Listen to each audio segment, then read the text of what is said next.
of the Honda Fit, it'd probably look something like this. The Honda Fit has always been a value that's roomier and more fun than an entry-level subcompact has a right to be. And now in its third generation, it still is. Of course, you'd have to be a grade A moron to think a crazy short review could possibly do the Fit justice.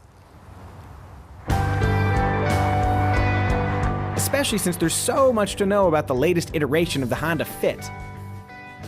While dimensionally similar to other subcompacts, the Fit remains oddly roomy. For example, its interior is larger in nearly every dimension than the similarly sized Ford Fiesta. That roominess is made possible thanks to cleverness like a gas tank that's crammed under the front seats, making room for the Fit's so-called magic seat. The magic seat folds flat like you expect in any hatchback, but you can also flip up the seat bottoms and carry tall items. Or if you have something really, really long, you can flip down the front seat. And, oh, look at that. All told, you've got 16.6 cubic feet right behind the second row, and if you drop the second row, 52.7. Add to that a really low liftover height and wide opening doors, and you have an exceptionally adept cargo hauler. The Fit performs similarly well when hauling people. Headroom is excellent up front, a little less so in back, but still decent, and the rear seat backs offer a two-position recline feature. Compared to the previous generation Fit, headroom has decreased slightly, but rear seat legroom has grown by nearly 5 inches, a surprising fact since the old Fit was actually slightly longer than this one.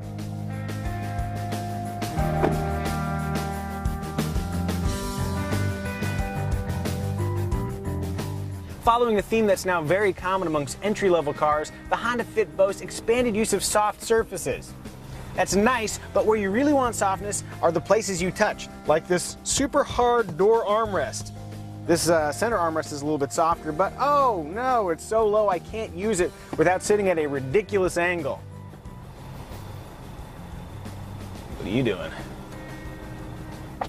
And as long as we're offloading complaints, the sun visors don't extend, and even though this touch-sensitive slider works fine, in a dynamic car environment, I'd really prefer a volume knob. That said, the climate and audio controls are easy to reach and understand, the front bucket seats are nicely bolstered and supportive, and there's an abundance of cup holders and storage spots.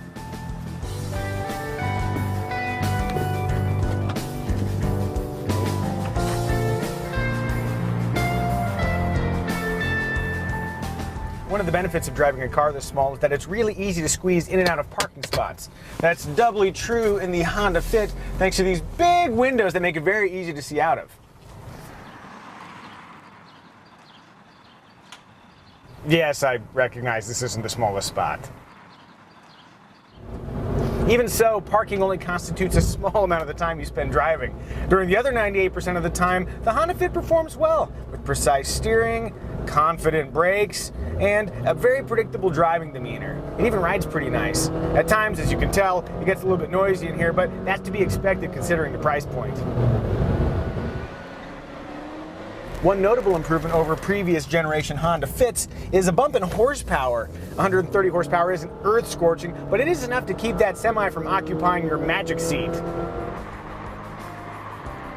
The Honda Fit receives its motivation from a 1.5-liter direct-injection 4-cylinder engine paired with either a 6-speed manual transmission or an $800 continuously variable transmission that bests the manual when it comes to fuel economy, but not fun.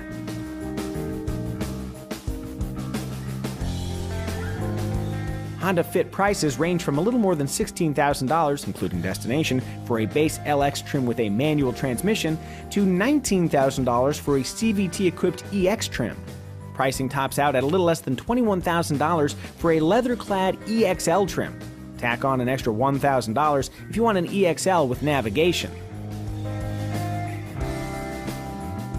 Hatchback competitors like the Nissan Versa Note, Ford Fiesta, Kia Rio, and Hyundai Accent each undercut the Fit's base price, some by more than $1,000, but that price advantage is tempered by the Fit's exceptionally strong resale values and long list of standard features.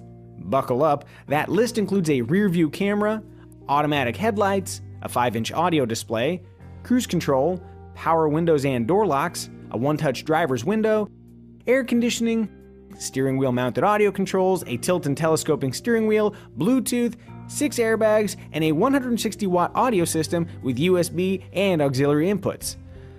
Whew. For even more goodies, step up to the EX trim, which adds 16-inch alloy wheels, a 7-inch touchscreen, a moonroof, keyless entry with push-button start, an upgraded 6-speaker audio system, an extra USB port that replaces the base car's auxiliary input, and Honda's cool lane watch blind spot camera. If you're feeling fancy, the EXL trim adds leather upholstery and heated front seats.